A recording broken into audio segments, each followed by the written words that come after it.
Palm Beach in beautiful Aruba. Got the hood up because I'm gonna burn. Welcome back to episode 2 of Manifest Destiny. As a reminder, here's all the states and continents that have been claimed so far, and here's a quick update on the scoreboard. Right now, John's looking unstoppable and trying to add to his lead in Hawaii, while I'm just trying to tie Dan in second place with the Caribbean. I've got a baseball to find, got a few days to do it. 5-tool player. The Caribbean is known for punching above its weight in baseball. Complete the following 3 tasks. Run a lap around the bases, throw a ball in the air and catch it, and hit a ball far. You may use any object you find as your bat, but must use a real baseball obtained in the Caribbean. You may retry one of these tasks one time. I don't think the art shop would let me use this one. Alright, last night here, yet to find a baseball. I asked the hostess at the Wyndham, at the hotel we're staying at, where to find a baseball. She directed me to these stalls along the street here, so we'll see if we have any luck. I keep finding these kind of water toy type baseballs, and the brain says do it, cheese it, but I don't think it would actually work. I can't hit that anywhere. For the record, baseball, superior sport to golf. Too many golf balls here. Alright, nothing yet. I think the next stop is to Google sporting goods stores and just find an actual baseball. I was hoping to get like a souvenir one that said Aruba on it. Oh well. We're here at Blue Sports. Hopefully they have a baseball in the sports store. It's probably our last shot. Success. No tourist baseball, but got a real one. Alright, that's the airport behind me. We're walking away from it. It's about 2:35, flight's at 5:50, so we got a little over 3 hours. It's a baseball field, a 25-minute walk from here. I really just didn't want to have to abandon this. I wanted to at least give it a shot, so hopefully we at least find an open baseball field. Hood is up. No more sunburn for me. Had enough of that already. Dropped off the rental car with 2 minutes to spare, so that's why we're walking to baseball. Sunburn includes the shoulders. Backpack does not feel great. Just found this plank of wood as I was walking along. Might be my baseball bat. Well, we're here at Stars Field. I'm getting the feeling I'm maybe not supposed to enter. I would argue it's not trespassing if the gate's just open, actually. Well, would you look at that? Hop in the dugout. That looks like a baseball bat. No more plank of wood. Taking off the sun hoodie to do our run. That's going to be our first challenge.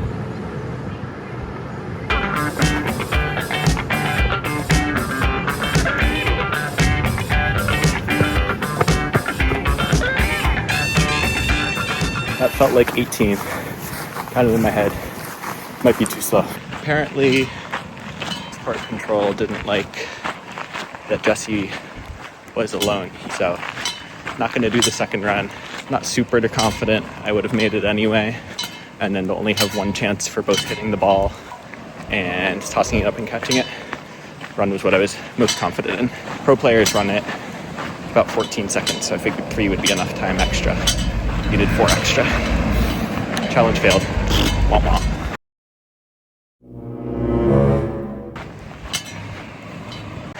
A couple of guys showed up for practice right before I left, so I just left the baseball there, figured they'll use it. We're so special, we get our own terminal. Good morning. We're here for the Hawaii Challenge. We're here near the most southern point of the United States in Hawaii, on the Big Island. The challenge is beach bum. Beach bum. The best way to be a beach bum is to get away from it all. Visit a remote beach, then celebrate by buying the first Mai Tai you see and finishing it as fast as you can. Your score is the distance hiked to the beach from the nearest paved access road in miles, minus the time it takes you to drink the Mai Tai. Minimum score of 0.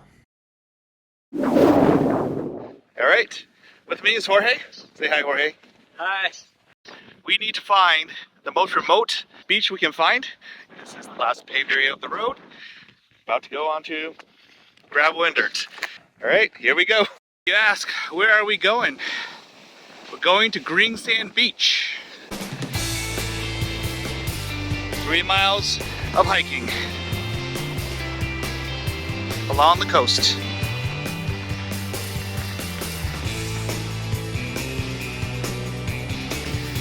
Apparently, Jorge has never seen Gladiator, so he doesn't understand running your hands through the wheat field. Does not understand this reference. What do you think that reference means, Jorge? To me, it sounds like someone's being free and they're escaping. It means you're dead. But yes, you get the general gist of it. Very good. Yeah!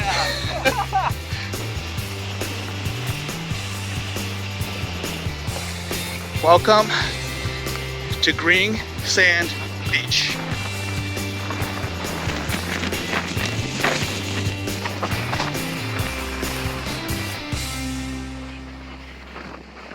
All the stone gets, or other sand gets worn away, making these really cool layers.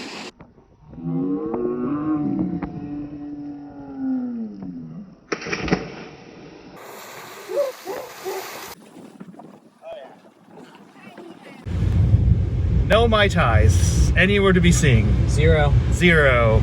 Probably not for the next 8.8 miles. All right. We had to go to look on Google, and this is the first place that Google said had a Mai Tai. We'll get it, and I'm gonna chug it. Their most bar in the U.S.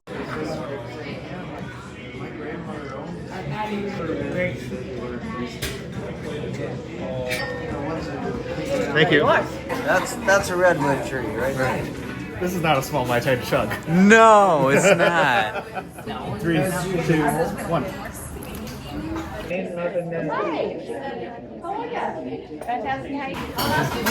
Oh my god, me and brain freeze. Alright, that's all the liquor.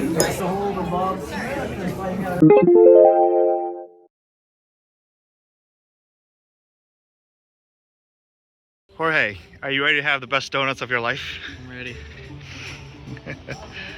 Southernmost Bakery.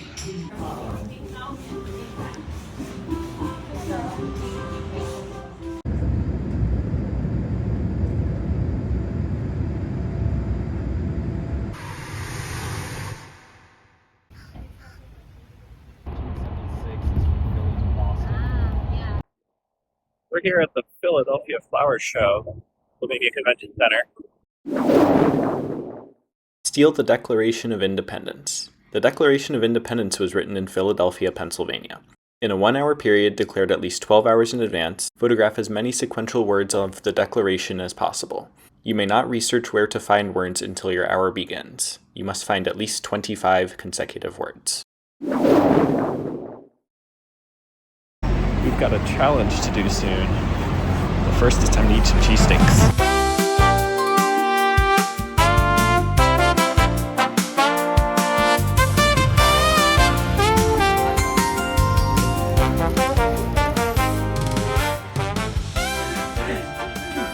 What's the verdict? It tastes like steak.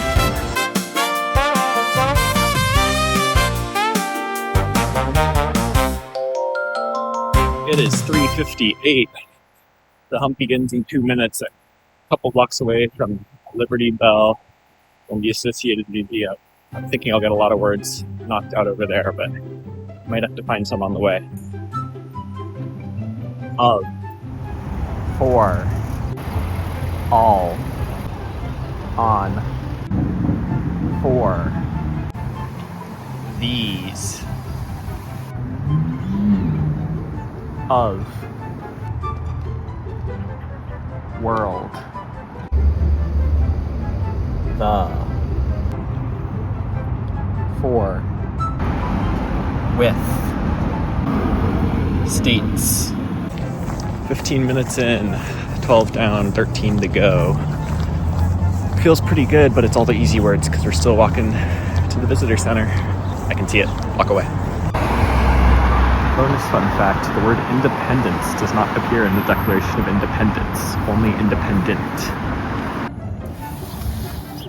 Hour. Off. Hour. Without. Us. Inhabitants. Trade. Cuttings. Taxes. Tax. If I'm missing a word, I found it. It's somewhere in here.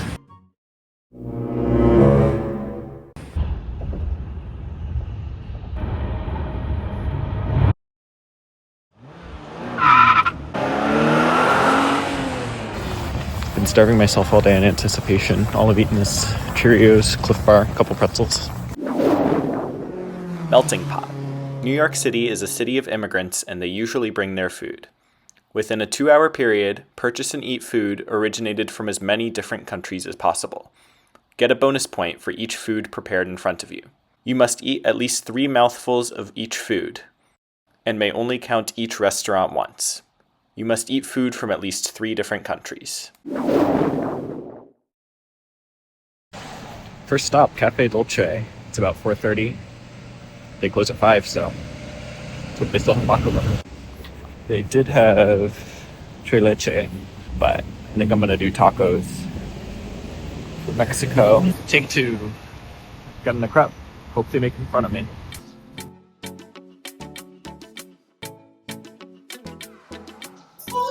Looks really good. Kind of big, but he made it in front of me, so it's 2 points. Hope that's worth it.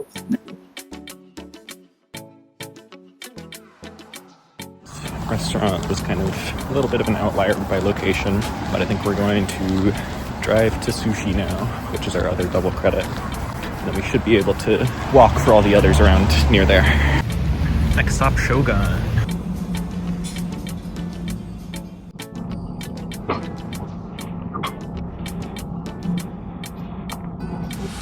I'm gonna eat this ginger and other stuff just so John can't say I have leftovers. 2 restaurants, 4 points, 6 to go. Oh, that was perfect. I think sushi's gonna have to be a staple in any attempts on this challenge. The one thing about this is I am leaving skis kind of visible in a car in downtown in a big city. Sorry, Tim, if they get stolen. Goes against my values to intentionally eat vegan, but they have cannolis, so.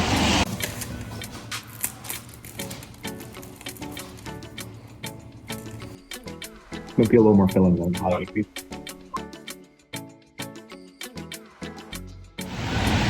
La Poleria, I don't know. It's Peruvian, getting plantains. I'm not really a huge plantain fan, but some are cheap and quick and small. It's last bite. Well, now it's rainy and dark. That's how long I was in there. We waited too long, and the Vietnamese place closes in 10 minutes. And it's a little out of the way. It's just too bad because they had these little miniature pork butt type things that I figured would be a small enough size. It's carbs, so maybe it's for the best. Umanayana is an Ethiopian place. Alright, we came here for some Ethiopian bread. Bond stuff. Decided I wanted buffaloes. Mystic Momo. Nepali food. John's rules say no leftovers. They don't say that you can't order less. So the spring rolls come with 5 pieces. I asked for 2. They said no. I said, what if I still pay the full amount? And they said, okay, sure, why not? I wanted to get makadahi, a Nepalese yogurt, but they're out, so more carbs it is.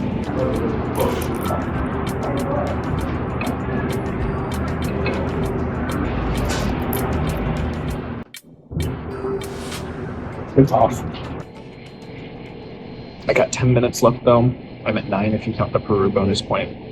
I maybe could get 1 more. I'm not going to get 2 more because I don't know where to see people cooking tacos and I am stuffed. Definitely need friends if you want to meet John in this one. The lady at the Nepalese place was so nice, she just insisted on giving me the extra spring rolls that I asked to not get because I couldn't have leftovers. This little city square park was a lot nicer looking during the day when it wasn't rainy. Wet, wet, wet, wet, wet. Good news, our windows are not smashed, and there's still skis behind me in the car. Hooray, thanks Albany. We're here at Mount Snow in Vermont. Gonna get some skiing in today, but it's time to do a challenge. Fortunately, it's raining, so that name Mount Snow might be a bit of a misnomer. For $55?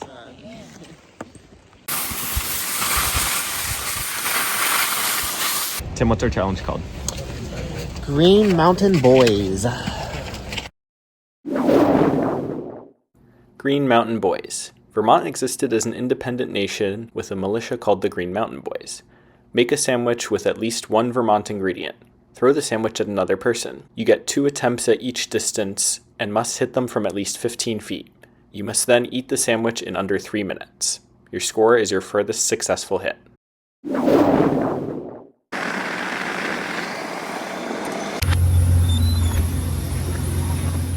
Like the classic with tomato. And just a nice classic slice. Yeah, nice soft. Looks aerodynamic. Extra sharp for So I got my one, but that is sliced meat. Now, first thing first, we're going to use a freshly bought tomato. And then, do we need 2 slices? We need to have a Vermont specific item. So here we have Cabot sharp cheddar cheese, made from the Cabot Cooperative in Cabot, Vermont. And for our meat, we're going to be using some pepperoni charcuterie, courtesy of Boar's Head. And then for the condiment, we have good old yellow mustard. So as everyone knows, a very important part, bread does not get soggy. So that's why you want to put the tomato directly on the bun, otherwise the bun's going to get soggy and that won't be fun to eat. Well, if you understood how liquids work, you know this is a non-Newtonian fluid which behaves totally differently. You know, I might actually have way too many engineering stuff. Okay, so I need to have 2 slices of cheese.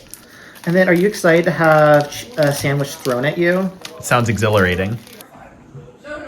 Then let's go ahead and do 3 slices of meat because I don't do anything halfway. Again, this might be a game, but I am actually kind of hungry, so I want this to be a good sandwich. And here we have a Vermont sandwich. Now, the next part is going to be prepping this for aerial assault.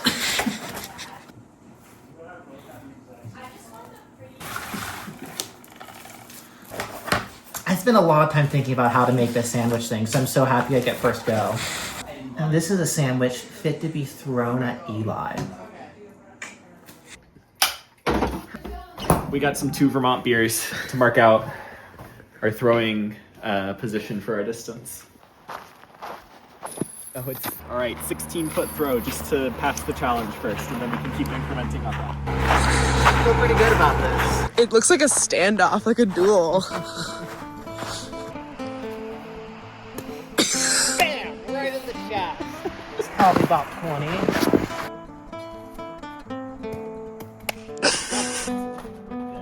Smart. Plus, we need to do the relative failure probability based off doing too many interventional assaults, which makes it more likely you'll get a failure at a suboptimal value. I can do like a Monte Carlo sim, but I trust my intuition. Trust yourself.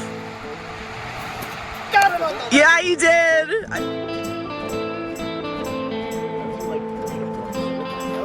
So you're at the limit of what? Yeah, you might be able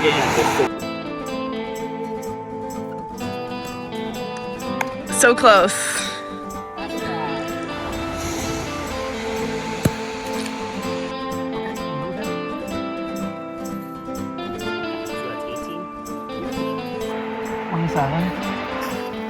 $30, 31 feet 2 inches. Woo! 1.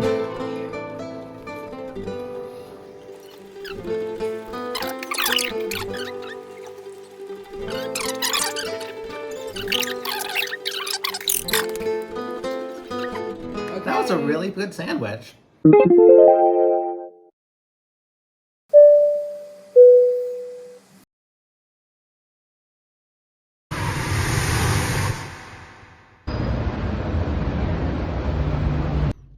All right, so we're here in London. Diversity in food. Before at least 1 meal on your trip per day, but no more than 2, roll a die. On a 1 or a 2, attempt the challenge. At that meal, eat or drink 2 items with identifiable places of origin. Both locations must be in Europe.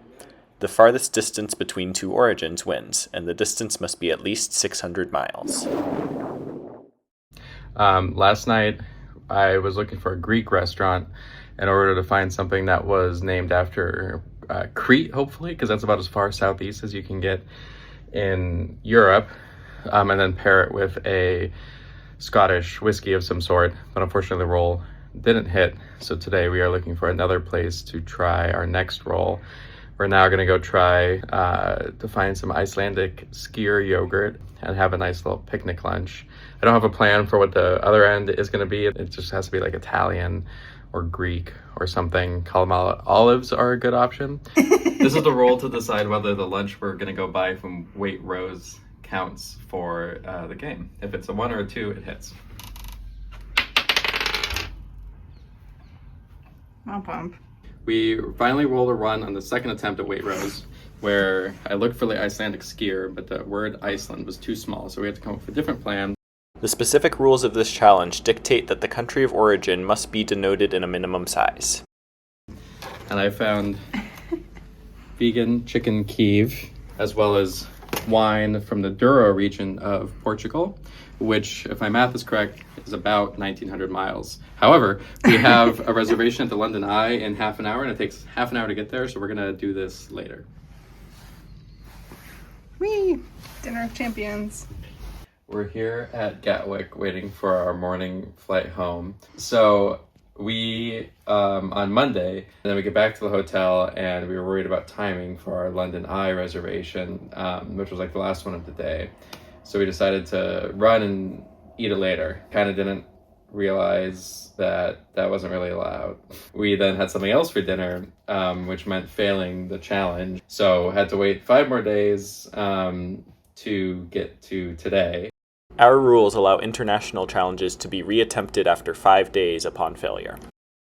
And so for dinner, we had scoped out this Russian place, Moscow Mule or whatever, and then also a port from Douro, Portugal. They had a red square, which is inside Moscow, so it gives you a couple more miles. And then for dessert, we had a port from Douro, Portugal, which is inside Iberia. So I haven't added it up yet. My guess is something like 1880 miles, which should be John. I feel a little lame that it's like the exact same path from Moscow to the Iberian Peninsula, but it's farther.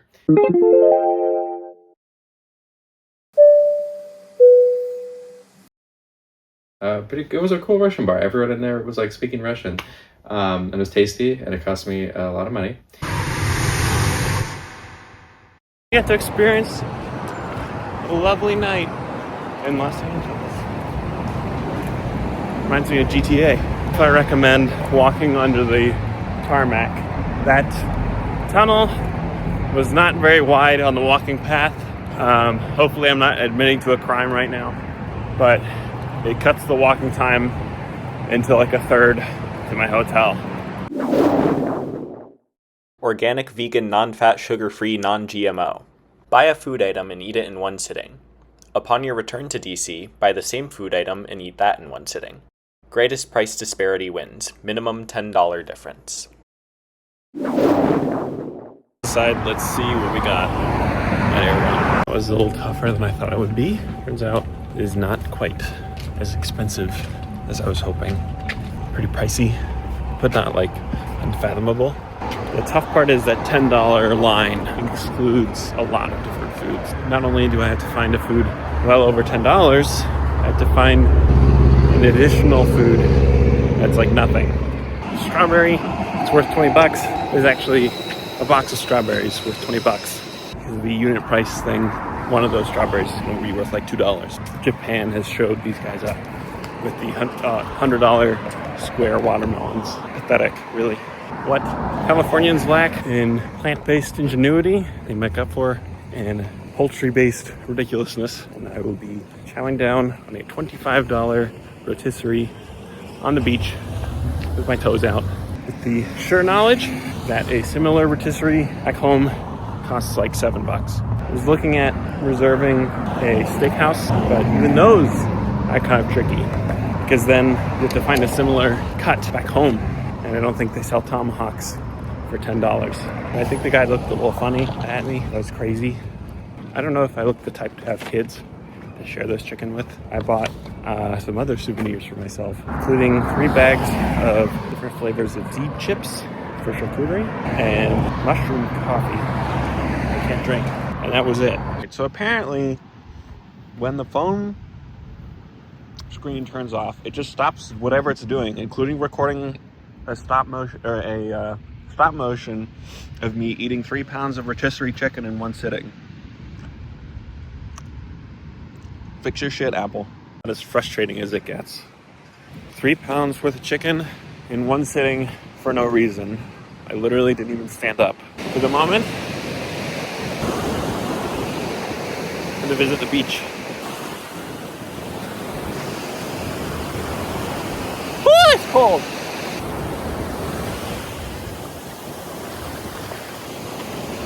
Oh man. All right, I'm gonna go back. I'm home. Rotisserie for $8 instead of $7.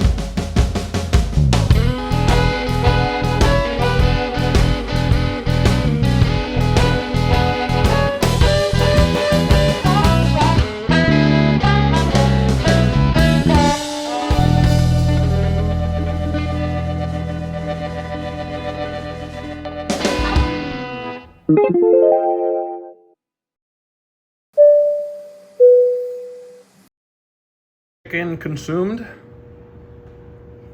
fully devoured, dry again. Nobody can cook rotisserie chicken right.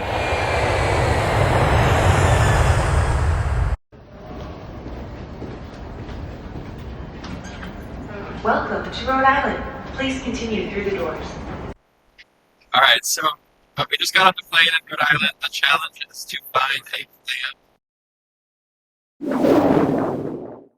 He's a family guy. Quahogs are the official shellfish of Rhode Island. In a 1-hour period declared at least 12 hours in advance, find the largest bivalve shell in the wild. A shell found underwater adds a 15% bonus. A shell found underwater deeper than your waist is a 25% bonus. Your shell must be at least 3 inches in its longest dimension. I fear I may have picked a park that's too far upriver, but we gotta make it closer to the beach anytime we bed. Okay, beach. It smells like the ocean though. Ooh.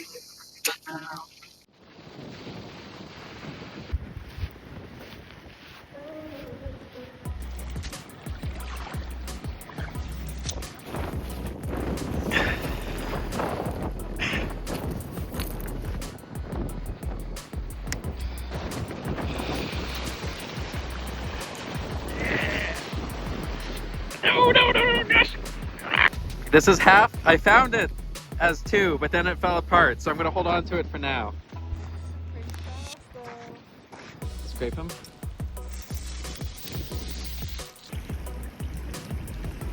I decided to try the other side of this beach, and it's completely different in character. Not a single shell. Okay, we have another option. I want to show my shells first. They're so pretty. Okay, sorry. Show us what you found. Don't break it. Aw, heck Oh wow, yeah. that is definitely still in there. Oh, ah! I'm gonna go put this down. This says 3.5. After about half an hour of very cold searching, we finally found, I think, 2.5 intact clams, and one of them, the biggest one, was about 3.5 inches. So we're gonna claim Rhode Island.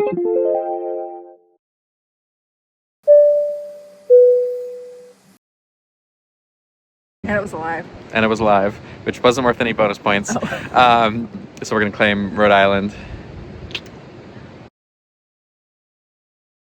All right, we just crossed the new river. I've spent a week at work in Virginia. Now it's the weekend. And I'm going to try to claim the great state.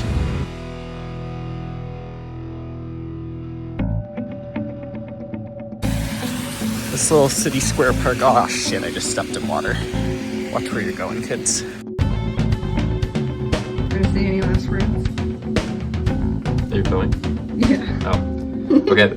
We're not there yet, but I'm just gonna do the roll to decide if I can count the month. Is he supposed to go this way? Yeah, sorry. Sorry, add that to the B-roll. Did you stop filming? No. Okay.